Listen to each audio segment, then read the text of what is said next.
The morning sun cast long shadows across the concrete floor of Pine Ridge shooting range. Maya Johnson adjusted her safety glasses and checked her equipment one final time.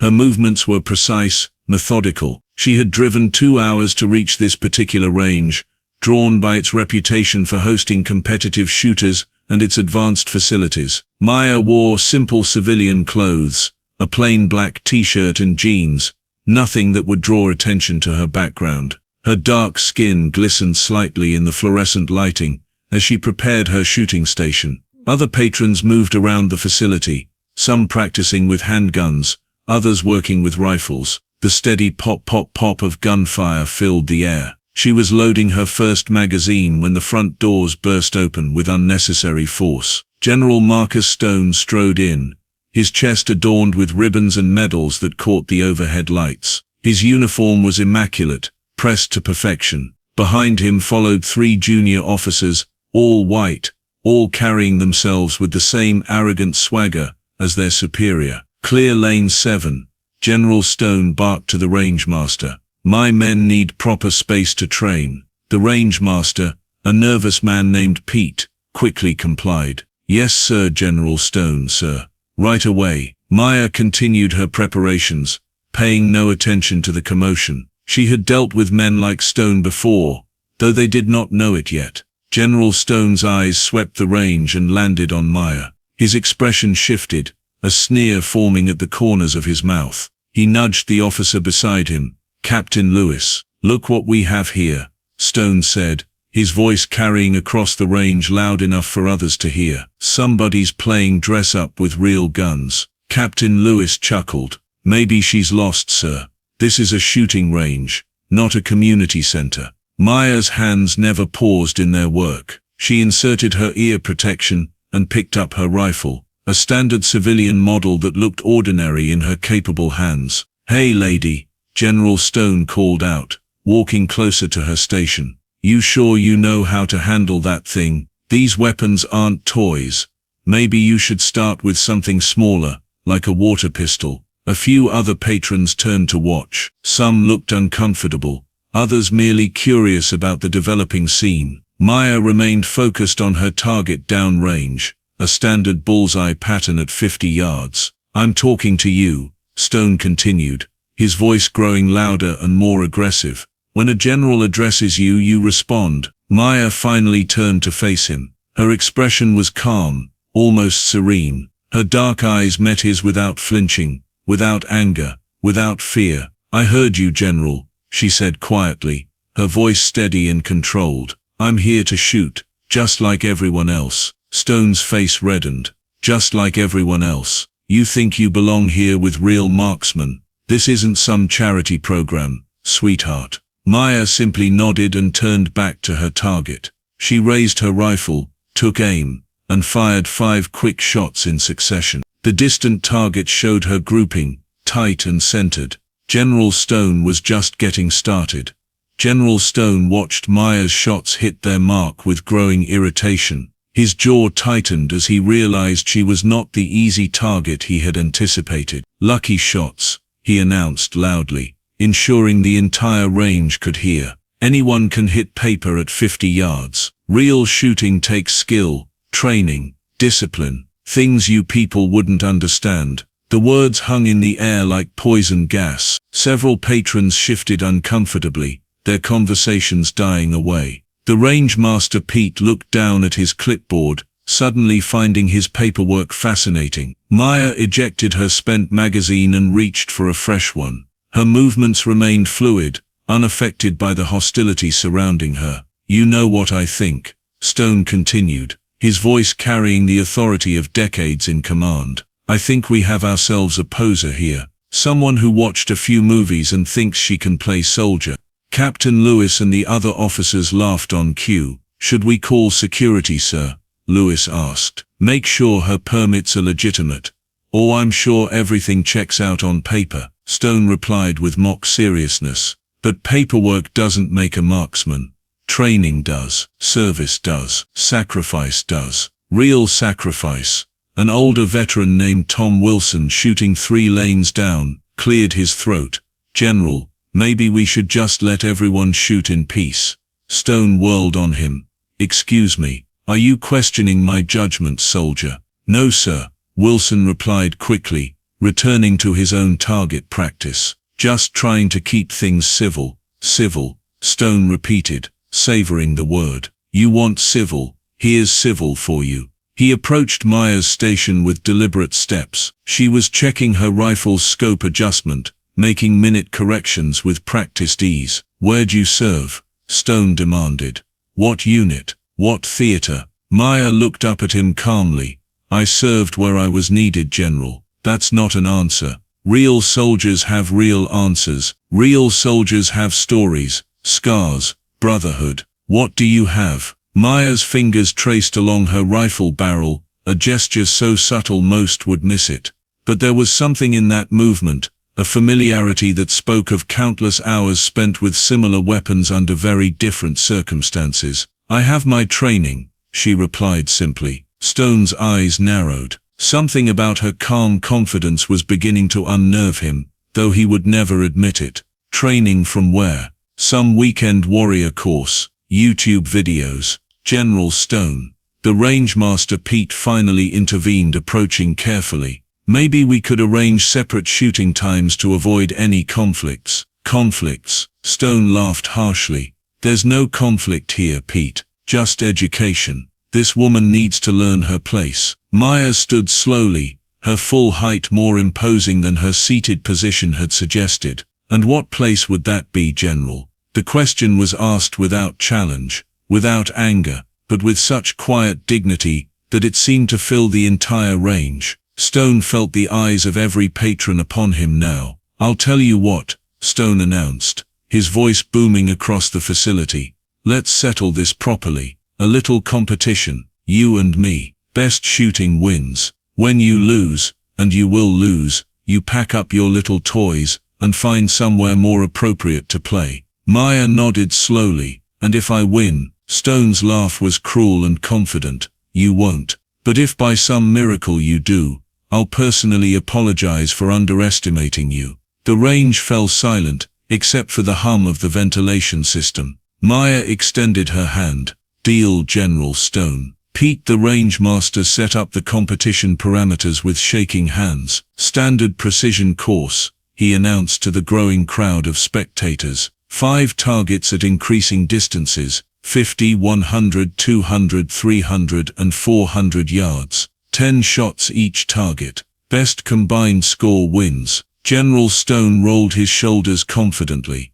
He had competed in military marksmanship competitions for over 20 years. His service record included expert marksman ratings and several commendations for exceptional shooting. This would be over quickly. Ladies first, Stone said with exaggerated courtesy, gesturing toward the firing line. Maya stepped forward and assumed her shooting position. She made no adjustments to her civilian rifle, no dramatic preparations. She simply looked down range at the first target, 50 yards away, and began to breathe slowly. The first shot rang out, perfect center. Stone watched through binoculars as Maya fired 9 more rounds in smooth succession. Each shot found the bullseye with mechanical precision, not just hitting the target, but clustering so tightly that the holes nearly overlapped. Beginner's luck, Stone muttered, but his voice lacked its earlier conviction. Maya moved to the 100-yard target.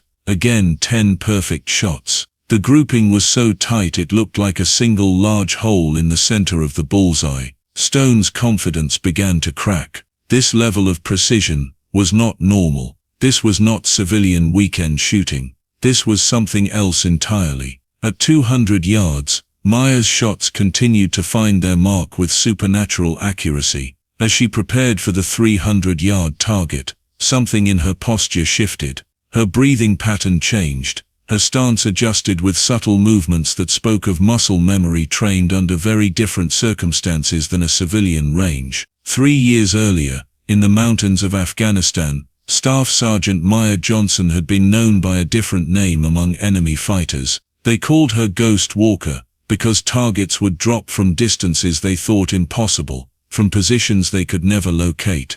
Her longest confirmed kill stood at 873 meters, achieved during a mission that saved an entire convoy from ambush. Her spotter that day had been amazed. "How did you even see that target, Johnson?" "You learn to see what matters," she had replied, already moving to a new position before enemy forces could triangulate her location. Back at Pine Ridge, Maya lined up her shot at 300 yards. The target looked impossibly small through her scope, but her training kicked in automatically. Wind speed, humidity, elevation, breathing pattern, heart rate, variables calculated and compensated for in fractions of seconds. 10 more perfect shots. General Stone's hands were sweating now. He had never seen civilian shooting like this. His own military experience, impressive as it was, suddenly felt inadequate. Who was this woman? The 400-yard target represented the limits of most civilian rifles, and certainly the outer edge of the range's capabilities. At this distance, even experienced military marksmen would struggle for consistent accuracy. Maya chambered her final 10 rounds. As she settled into position, her movements displayed the fluid efficiency of someone who had done this thousands of times under conditions far more stressful than a friendly competition. Her breathing slowed to barely perceptible level. She fired all 10 shots in less than 2 minutes. Pete examined the target through high-powered binoculars, his face growing pale. 10 for 10, he announced in a voice barely above a whisper. Perfect score at 400 yards. The range erupted in shocked murmurs. Several patrons pulled out phones to record what was happening. Veteran Tom Wilson shook his head in amazement. "I've never seen shooting like that outside of special operations," he said to another patron. General Stone realized his hands were trembling. This was not possible. This level of marksmanship required years of military training, combat experience, and access to equipment far beyond civilian standards. But Maya had just achieved it with a standard hunting rifle. He looked at her calm face, searching for clues he had missed. The way she held herself, the confidence in her movements, the complete lack of nervousness under pressure. "Your turn, General," Maya said quietly, stepping back from the firing line. Stone approached his shooting position with growing dread. Whatever happened next, he knew his assumptions about this woman had been catastrophically wrong. General Stone's first shot at 50 yards hit the outer ring of the target. His hands were no longer steady, his breathing erratic. The confident swagger had evaporated, replaced by the dawning realization that he was facing someone far beyond his capabilities. By the time he finished the 50-yard target, his grouping looked amateur compared to Maya's surgical precision. The murmurs from the crowd grew louder with each subsequent target. Stone's shots at 100 yards scattered across the target face. At 200 yards, 2 of his shots missed the target entirely. "This is impossible," Stone muttered, wiping sweat from his forehead. "No civilian shoots like that." "You're right," Maya said calmly from behind him. "No civilian does." Stone spun around, his face flushed with embarrassment and growing anger. "What's that supposed to mean?" Maya reached into her back pocket and pulled out a worn military identification card. She held it up for everyone to see. Staff Sergeant Maya Johnson, United States Army Rangers, Sniper Division, 8 years active duty, 3 tours overseas. The range fell into complete silence. Pete's clipboard clattered to the floor. Tom Wilson straightened to attention automatically, recognizing the significance of what he was hearing. Stone's eyes widened as he stared at the ID. "Rangers? That's impossible. I know every female ranger. There aren't that many of you. Check your records, General." Maya replied evenly. "Operation Desert Storm, 2019. Firebase Charlie, ring any bells?" Stone's face went white. Firebase Charlie had been a classified mission, a rescue operation that had gone sideways until sniper support had turned the tide. 3 American soldiers had been saved by precision fire from an unknown position over half a mile away. "You," he whispered, "you were Ghost Walker." The crowd stirred as the legendary call sign registered with several veterans present. Ghost Walker was a name whispered in military circles, A sniper so skilled that enemy forces had placed bounties on information about their identity. 37 confirmed kill. Maya continued, her voice steady but gaining power, including the shot that saved your nephew, Lieutenant David Stone, when his convoy was pinned down in Kandahar province. Stone staggered backward. His nephew David had told him about that day, about the miracle shot that had eliminated a sniper threatening their position. A shot from an impossible distance that had saved 6 American lives. David described the rescue, Stone said, his voice barely audible. He said it was the most incredible piece of marksmanship he'd ever witnessed. He said whoever made that shot was a hero. And yet here you are, Maya said, her words carrying the weight of accumulated injustice, calling me unfit to share a shooting range, because of the color of my skin. The crowd's mood had shifted completely. What had begun as uncomfortable tolerance for Stone's racism had transformed into open hostility toward the general. Several patrons were recording the encounter on their phones. Others shook their heads in disgust. Captain Lewis stepped forward hesitantly. "Sir, perhaps we should." "Shut up, Lewis," Stone snapped, but his authority was crumbling. He looked around at the faces staring back at him, seeing judgment in every pair of eyes. Tom Wilson approached Maya and extended his hand. "Ma'am, it's an honor to meet you. Thank you for your service." Other veterans in the crowd followed suit, forming a line to shake hands with the woman they now recognized as a genuine American hero. Stone stood alone, isolated by his own prejudice and ignorance, watching his reputation dissolve before his eyes. General Stone stood frozen as the reality of his situation crashed down around him. The phones recording his humiliation would ensure this moment lived forever on social media. His career, his reputation, everything he had built over decades of service was crumbling because of his own ignorance and hatred. Maya watched him struggle with the consequences of his actions. She felt no satisfaction in his downfall, only sadness that it had been necessary. "General Stone," she said quietly, her voice cutting through the murmur of the crowd. "You made me a promise. You said if I won you would personally apologize." Stone's shoulders sagged. He looked around the range at the faces of his fellow service members, civilians and strangers, who had witnessed his shameful behavior. There was no escape from this moment, no way to salvage his dignity except through honesty. He removed his cap and stepped forward. "Staff Sergeant Johnson," he began, his voice cracking slightly, "I owe you an apology that goes far beyond our wager today." The range remained silent, every person present understanding they were witnessing something significant. "I judged you based on prejudice and ignorance," Stone continued, his words growing stronger.